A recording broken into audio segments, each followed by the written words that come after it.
mira, bobo. Anda para allá, bobo. Muchachos, Argentina beat Uruguay en el clásico 1-0 de un golazo de Thiago Almada. Un absolute banger, man, from Thiago Almada. And we're going to talk all about it in this post-game reaction. Welcome in, welcome in, welcome in. I know it's a little early, so we're going to give a minute for everybody to settle in.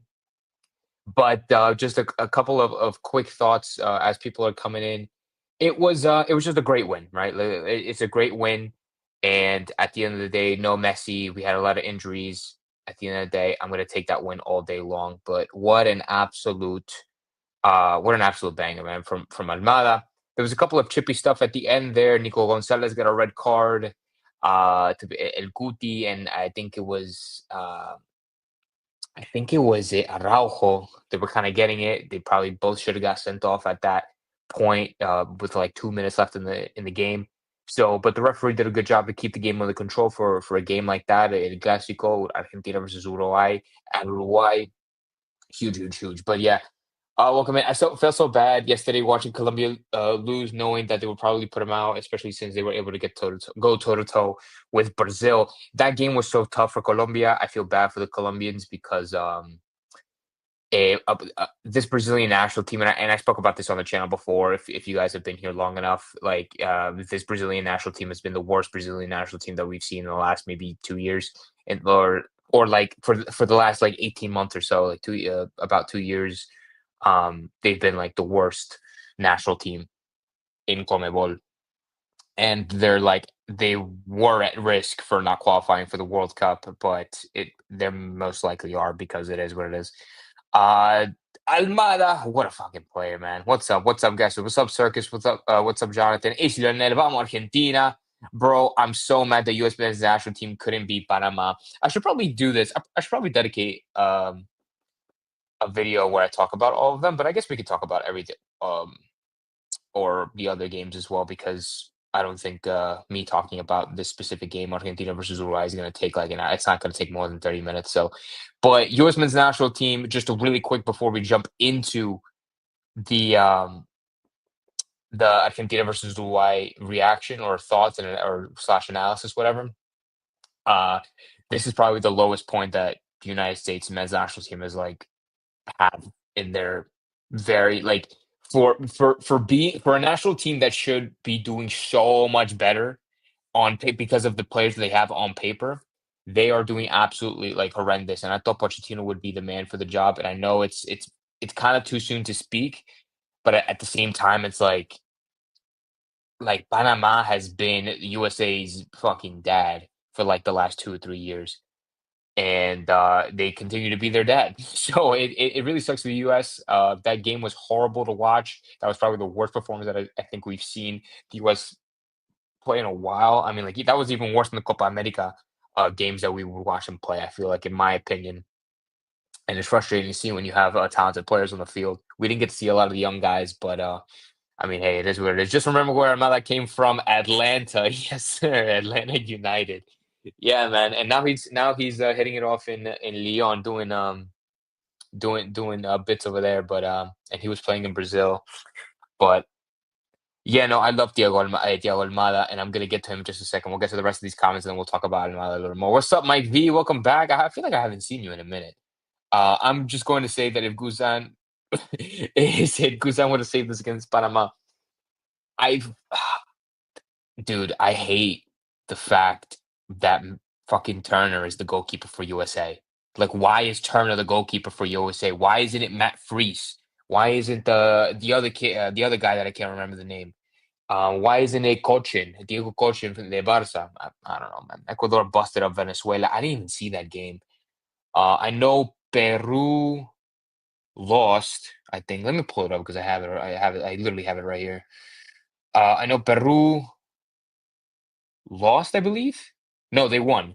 Peru beat Bolivia, Brazil obviously beat Colombia, which we just talked about, and then Paraguay beat Chile. Um, Ecuador beat Venezuela 2-1. Nice. That's kind of crazy, actually. Huh. ¿Sabes qué? Muchacho, dude, like the only these all of these teams, all of these CONMEBOL teams have Argentinian managers, man, and it's just crazy to see how like all of these teams have Argentinian managers. Poch will be okay. He just has a huge man to clean up. Yeah, no, it's nothing against Poch. It's very early in that it's very early in his whole like campaign, his whole I guess regime. I don't know what the fuck you want to call it. A lot of fan base blaming Poch. Nah, don't put. I don't want to blame Poch. That's too easy. That's like a scapegoat thing to do. Don't blame. I don't blame Poch at all. Um, Not at all. It's a player thing. It's a player thing, 1000%. Because Poch is trying to instill this winning mentality into this U.S. men's national team, and I think that at the end of the day, it's up to the players, and there's only so much that Poch can do. Watching the U.S. game yesterday reminded me of that song, to the left, to the left, to the right, now back, now back pass. I think it's a cha-cha slide. Vamos que llore la provincia. So yeah, guys, let's talk about Argentina. We talked about the other games a little bit. We'll mainly focus on Argentina, and then if at the end, after we talk about the game, we'll talk about the other. We'll keep talking about like USA. We'll talk about the other games like Brazil and Colombia, and et cetera, et cetera. Argentina without Messi does not have the same. Okay, honestly, I actually was thinking about this watching the game today. I'm 24 years old. I have not lived like I've only know an Argentina side with Messi in it, like my entire life. Like there has been very few times where I've seen this Argentina side play without Messi. And so not seeing Messi play, not just today, but anytime that I don't see him play, it's very weird. And it's just a sad reality that we're just gonna one day not ever see him play like ever again. And that is coming very, very soon. So it's just weird. It's just weird just having the thought that Messi will literally not play ever again. And he's played my entire life and just not it's just crazy to me. It's just it's very scary. I'm not looking forward to that day. Matt doesn't even play any minute for Matt doesn't even play any minute for the club. At least Guzan still performs. That's what I'm saying. Matt, you talk about Matt Turner. Like, oh, you're talking about Matt. I'm assuming you're talking about Matt Turner, right? Matt Turner, I think, had the least amount of minutes played in I don't know how many games. Like there was a stat that was pulled up, like a graphic that was pulled up. Like literally, Matt Turner played the least amount of minutes in out of all the goalkeepers that were called up for the U.S. men's national team. But anyways, Argentina 1, Uruguay 0. Golazo de Thiago Almada. Thiago Almada was honestly man of the match tonight. I'm gonna see if I can pull up the lineup for you guys so you guys can have a visual of it. But Thiago Almada was man of the match. He was everywhere. It was amazing. Okay, I'm not gonna lie to you. I haven't seen Thiago Almada play um ever since he left Atlanta United. So how he was playing in Botafogo or where I think it was Botafogo, Leon. I literally had no idea how how he was playing. So, but honestly, seeing him with the national team has been just like, or seeing him like play in this game was absolutely just out of this world because I don't want to glaze it too much, right? But the way he was dictating the tempo, he was cutting inside, he was out wide, his passes were on point. He was making those links between the other players like McAllister or Enzo or Julian, Giuliano. So it was just awesome to see here. I'm going to share it with you guys right now. So yeah, perfect. So I'm going to change the way it looks so it could like that. Perfect. So yeah, so this is how it looks um right here. So yeah. But no, absolutely 10 out of 10. Thiago Almada gets man of the match. Football gave him man of the match as well. As far as it says Almada is better. Almada is better. All right, bro. Let's calm down with that. But he did kind of play not like a messy role, but he was trying to kind of implement that into his game tonight. So it was I saw Maradona as a little kid. My dad also saw Maradona as a little kid. I really wish I was able to see Maradona play. Unfortunately, I could not. I was not old enough for that. But it was between him and Julian. They were both playing like this.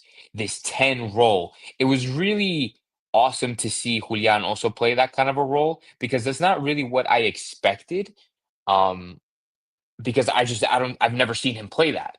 But he was dropping in deep, he was putting passes together, and he was getting involved in probably in every single attack that Argentina had in this game. There weren't that many attacks, especially in the first half. The first half was very, very dull. Not a lot of chances at all, probably like two max for each side. Uruguay had a lot more possession, from what I could tell. They were holding the ball a lot more. They were trying to play it a little bit slower while on ball. Um, Argentina, on the other hand, they tried, I guess, from what I could see, they tried not to hold the ball so often, and instead they were just trying to play counterattack and just try to find space in behind, which honestly would have worked if some of their passes connected towards the end there, but a lot of it had to do with speed and physicality. Physicality, I think, especially Juliano Martinez, Giuliano Simeone, I thought played very, very well.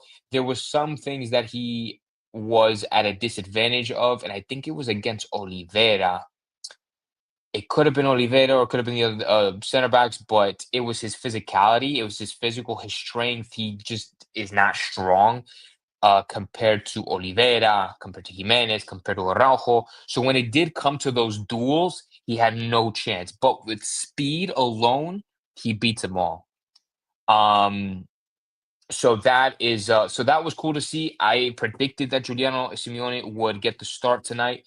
I'm glad that I got it right, and I'm glad that I was able to see him play. I was not talking to Siri, so turn off. Thank you. Um, I already talked about Julian. He got all over the place. He got the assist, or he was credited with the assist. McAllister is a great player. McAllister was a great player. I thought he was. I thought he had a. I mean, not just him, but everybody had a slow first half. Everybody had a slow first half. But then towards the I guess maybe the with I don't know 20-minute mark, 25-minute mark, 30-minute mark, they started to kind of click. McAllister started to put some passes together. He was getting more involved up top in the final third with Simeone, with Julian, even with Enzo. So I thought Enzo probably had the worst game of everybody. He had a very, very slow first half, except for maybe the one or two passes that um, I think that he had in the first as well. I don't remember too much of the second. I think he was pretty quiet in the second as well. Paredes, I thought he did very, very well. Um, Playing as like an anchor, he was always down here, and he never moved up at all. So I'm glad that he was up here because I mean, he was playing that anchor because Otamendi was the one that was playing as like a libero and playing more up here. So that was, just giving us it was just cool. I just love how dynamic this team was in terms of how they were moving around the field and things like that. Nico Tagliafico, he did absolutely amazing. El Cuto Romero honestly could have got sent off at the end there, and I think it was against Araujo. I don't know if you guys know what I'm talking about, but like him and I think it was Araujo, the attacker, the forward, Araujo, like butted heads, and they honestly could have been sent off. But I liked how the referee just like controlled it and managed it, and didn't just straight away take out the red card um, or even a yellow for any of them. So, which is good. I love that because honestly, the referee did very, very well to control the game for a clásico. Speaking of red card, though, Nico Gonzalez, when he came off the bench, he did get sent off. I think it was like there was like maybe 30 seconds left in the game, maybe a minute left in the game. He got sent off for a dumb ass fucking kick. He thought he was the Karate Kid. Skrilla says that Simeone looked good. I loved Simeone. I thought he looked really, really good.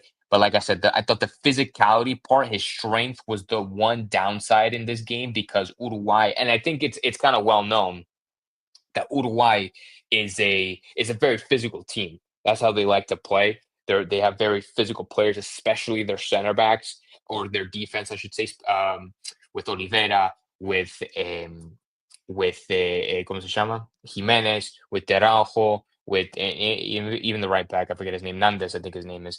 So that was the one thing that I thought he um, was at a disadvantage of. Argentina should really get used to playing without Messi. I expect a 0-0 very bad match to watch. Almada really lucky to have 1 mile free space before the shot.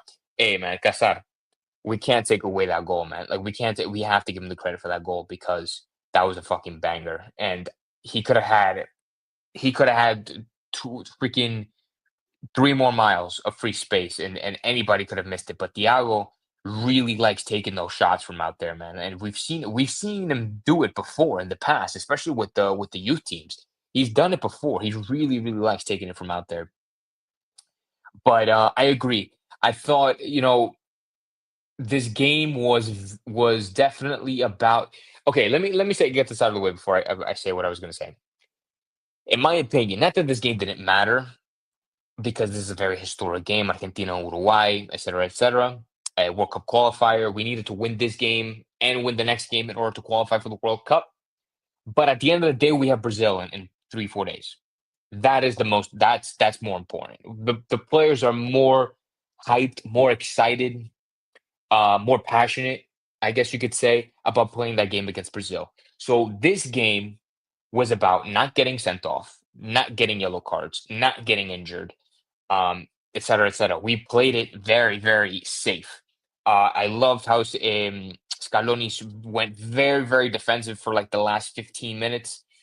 And he put in the likes of Balerdi, he put in the likes of Palacios, he put in I think the one offensive sub that he made was Correa, but Correa played like in the midfield. So and I guess that was more to just press Uruguay and press their players whenever they were on the ball. Just kind of give them just to give them just to put them under pressure, I guess you could say.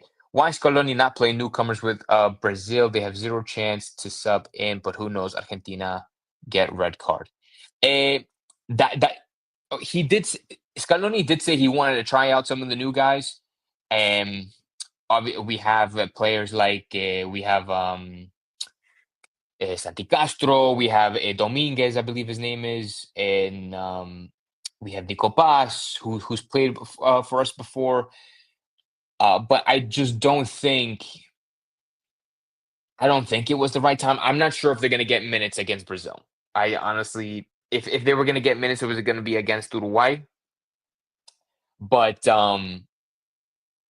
we need to win the next game. Like we need to win this game against Brazil in order to qualify for the World Cup. And so I'd rather not that I don't care for seeing the younger guys, but I want us to focus on winning this next game, and then after that, you can play the kids. You can play the kids for as long as you want, because at the end of the day, like you said earlier, we need to get used to playing without Messi. Like this is kind of like an Inter Miami situation where Inter Miami needs to know how to play without Messi, know how to play without Suarez and Jordan, whatever. Argentina need to know how to play without Messi. I know that they can. I know that they can play without Messi. We've seen Argentina play without Messi before. Like we've seen this team, um, or this similar team play without Messi in the past. So they're definitely capable of it, but we just have to see more of it. Because even though this is not a team that relies on Messi, this is not a team that just relies on him for goals or whatever. It's nice to have him, and of course he's a great figure. Everybody looks up to him, and he obviously creates a lot of chances and whatnot. But at the end of the day, this team, I'm very confident in this team. Like if you told me, I know it wasn't the most entertaining game to watch, but I'm very confident in watching this team play and figuring out how to play together amongst each other. And like players like we see Julian, like Julian was a great player before. He really stood out tonight against Uruguay. Same thing with Thiago Almada. We haven't seen too much of Thiago Almada, even though he was part of the World Cup squad in 2022. We didn't really see that much of him, but um, he's been stepping up at club level. And now, when Messi's not here, he was able to step up and be a creator, be somebody who dictates the tempo, controls the flow of the game, and that's those are the players that we need, and that's the kind of the mindset and the tactic that we want from this team without Messi. The professional players in one of the best team in history. Every attack player should put a ball on target when nobody's pressing. In the battle of the BBLs, In the battle of the BBLs, Rafinha is looking really dangerous right now. Rafinha, I think, is in the form of his life right now, and I've mentioned this, or did I mention this? I don't think so. Oh no, I think I talked about it in the video that I posted a couple of days ago. But for Brazil, it's like it's so weird because the a lot of these Brazilian players are in pretty good form for their clubs. So to go, but for them to not do as well, I don't know, struggle. I don't know if struggle is the right word, but I don't know. For them not to be like a strong favorite in every game that they play is a little weird. It is a little bit weird. Like against Colombia, they were very lucky to win that game. It was an absolute golazo from Vinicius Jr. Pero seeing like Rafinha's out of his playing was playing out of his mind for Barcelona. Vinicius Jr. is the same thing. He's in pretty good form for Real Madrid, except for the last, I think, for the last game, and I guess maybe the last two games. But he was in pretty good form up until then. They keep playing somebody like Marquinhos. Don't know if Marquinhos. I mean, like they still have Gabriel, which is good. They still have Vanderson. They have Vanderson. They have Vanderson right back. They have Guilherme Arana left back. Zero clue, but he plays in Brazil. Rodrigo's not really having the best time. And then other than that, it's just kind of like, I mean, like they still have Savinho, they still have Andre, they still have, I don't know, some players like that, but it's not, but they're not good at all. It's just literally Rafinha has been playing out of his mind for Barcelona, and the Vinicius Junior is just playing for Madrid in the best that he possibly can. But like I've said before, this has been like the worst Brazilian team that we've seen in the last like 2 years probably. Like performance wise, like performance on the field wise, and I mean, and even players on the pitch. To be honest, I mean, like, it could definitely be better. Definitely be better. Did Brazil good? Did Brazil good? Defense good. I'm not following. I'm thinking Argentina will lose. Their attack very good and in form, while half of Argentina attack is injured. So you see, so listen, like the majority of our players are injured, right? Dybala, Lo Celso, Lionel Messi. Lautaro Martinez is injured, but he is expected to play against Brazil. We have those injuries, but we still beat Uruguay.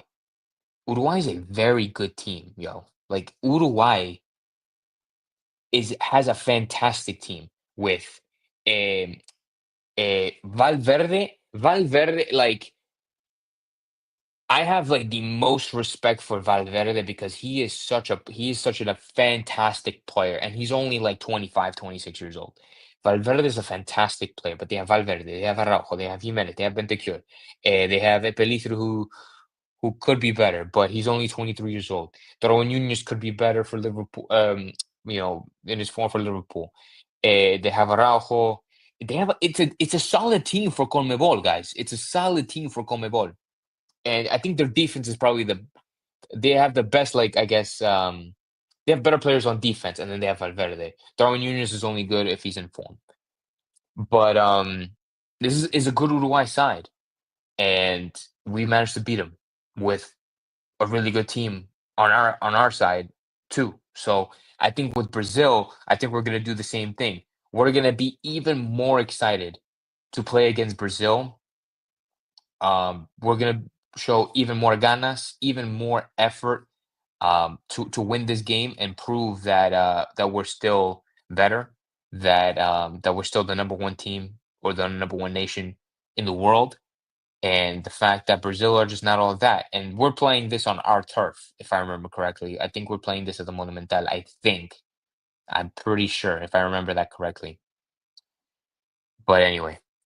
Um, Vinicius Junior, pero Vinicius is the same with Vinicius crying about everything. Yeah, that's why I hate Vinicius. I don't think I've hated a player more than I hated Vinicius. He's just such a crybaby. He's so annoying. But good job. But yeah, at the end of the day, I thought we were gonna end up tying that game 0-0, right? I thought we were gonna end up tying against Uruguay 0-0. Thiago Almada saved us. I thought overall we did good to like, we were away from home. I don't want to create excuses, but we were away from home. This is a Clásico. This is a big game. It's a very physical Uruguay side. They were playing their essential full starting 11. And, we had half of our players were missing. Like, we had like 6 players that were missing. I'm chill, like, I'm very, very happy with this result. And I'm even more excited to play Brazil in on Tuesday. I'm pretty sure we play them on the 25th. So I'm very excited for that. That's happening at 8 p.m. We're going to be doing the same thing um, that we did for this game. Is go live after the game and talk about it for a bit, and then we'll probably talk about the other games as well, if I'm able to watch them. Because if I can't watch them, then I'm not going to be able to say anything on them. The only thing I can really comment on is the USA game, and then I haven't watched the other ones like Venezuela, Ecuador. I think they were playing at the same time as Argentina, so that is what it is. Even if Argentina would lose, they were still top of the table. Yeah, but a win against Brazil guarantees like we'll qualify for the World Cup, and then we'll be chilling. I don't know how many games we have left actually. Like how many games do Argentina have to play? They have to play a lot. They have to play one, two, or four. They have to play 4 more after Brazil. Okay, I'm gonna show you guys the screen. So this is what our schedule is looking like. So we play Brazil on Tuesday at 8 p.m. and then in June we play 2 games against Chile and Colombia. Chile should be fairly simple, but it's away from home, so you never know.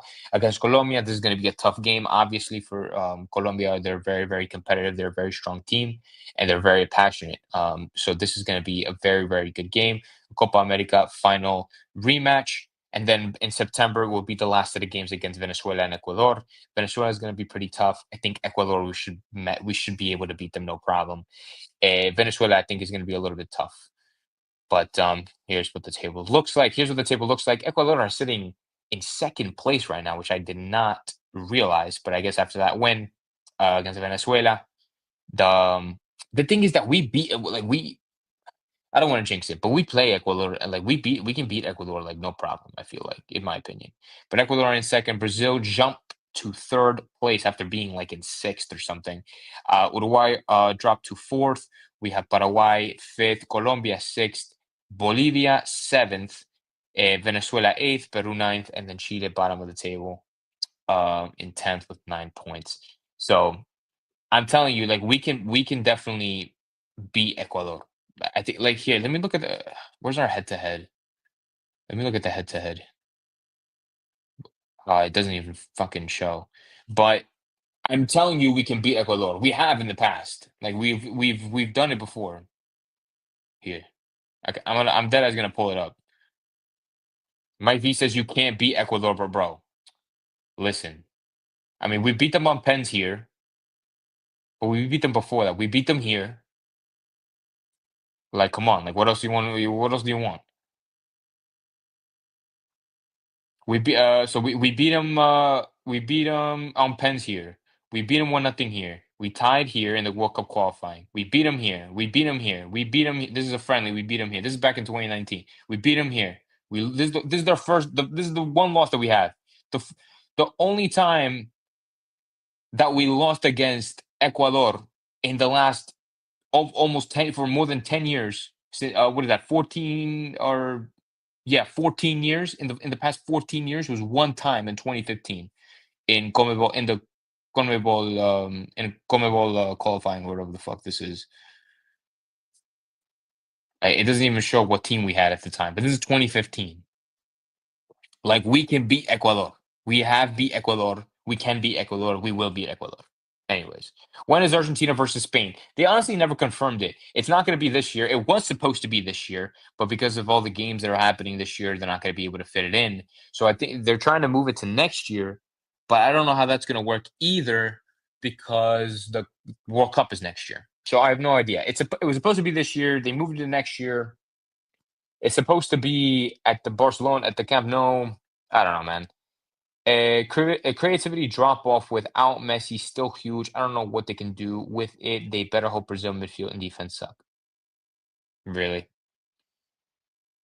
obviously Messi's creativity is like you can't match that. So like no matter what, not having that obviously is going to be somewhat of a not a disadvantage, but it's just gonna suck not having. It's gonna be hard, but we're gonna have we're gonna be fine. Like I have full confidence playing against Brazil. Um, it would be a tough game for sure. It's gonna be physical. It's gonna get hectic. Like there's gonna be lots of fights and whatnot. I just really hope that nobody gets injured. I see yellow cards flying. I see red cards flying. I mean, I see Vinicius Jr. crying like a fucking baby. I'm really mad that Messi can't be here for at least the game against Brazil. But Thiago scored that goal, and that Luis Suarez has a Luis Suarez name plaque on it. No way. Ecuador was penalized 3 points at the start of the eliminatoria. Really? I don't remember that happening.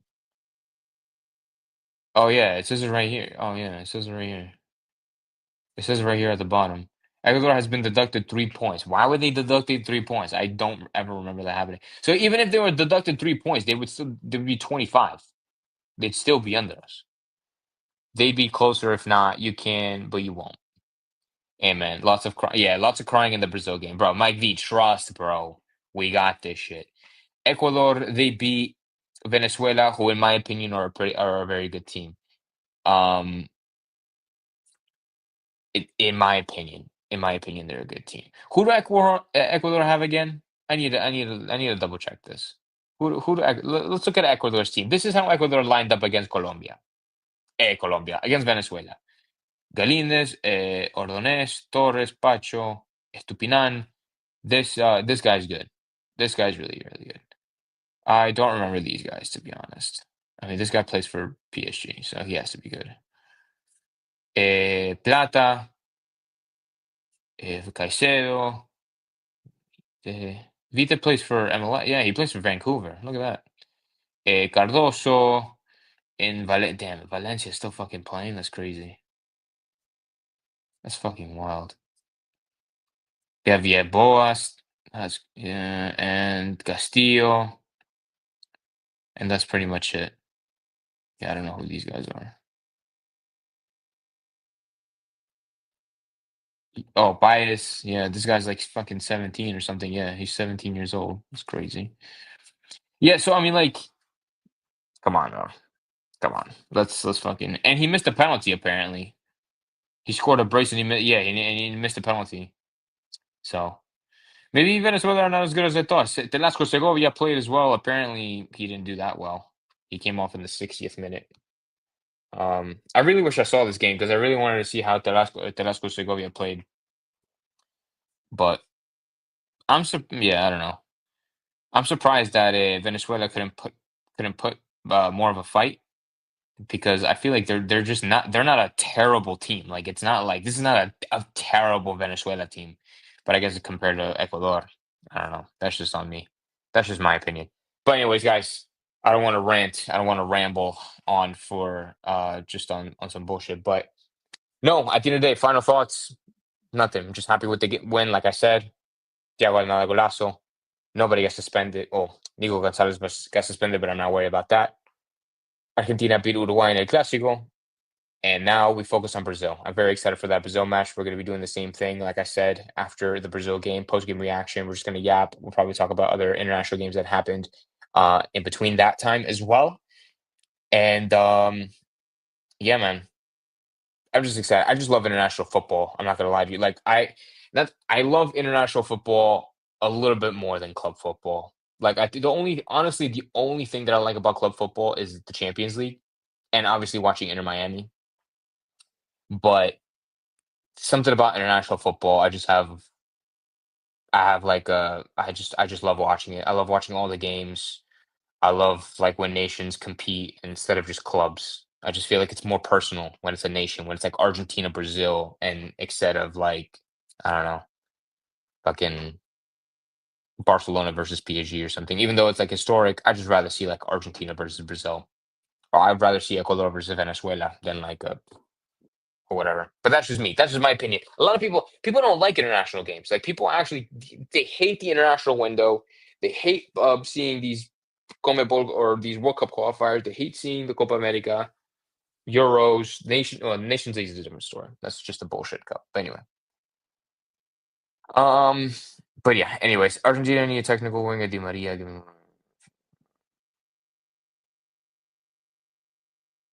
Well, that's supposed to be Simeone, the technical winger. Alvarez Martinez is pure attacker. Armada's more like a 10 on the left wing. Yes, correct. You're correct.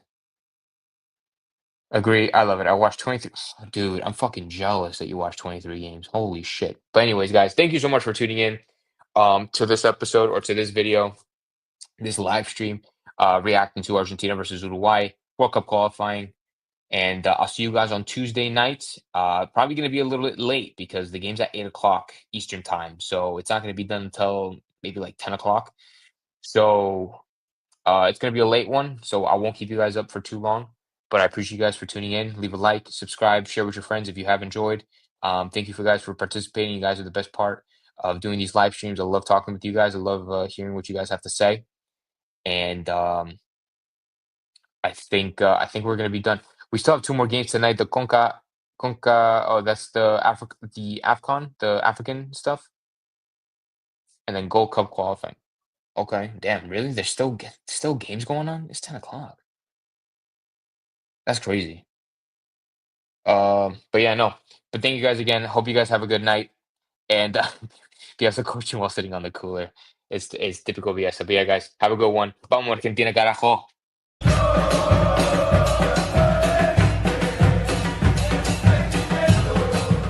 ¿Qué mira, bobo? Anda para allá, bobo.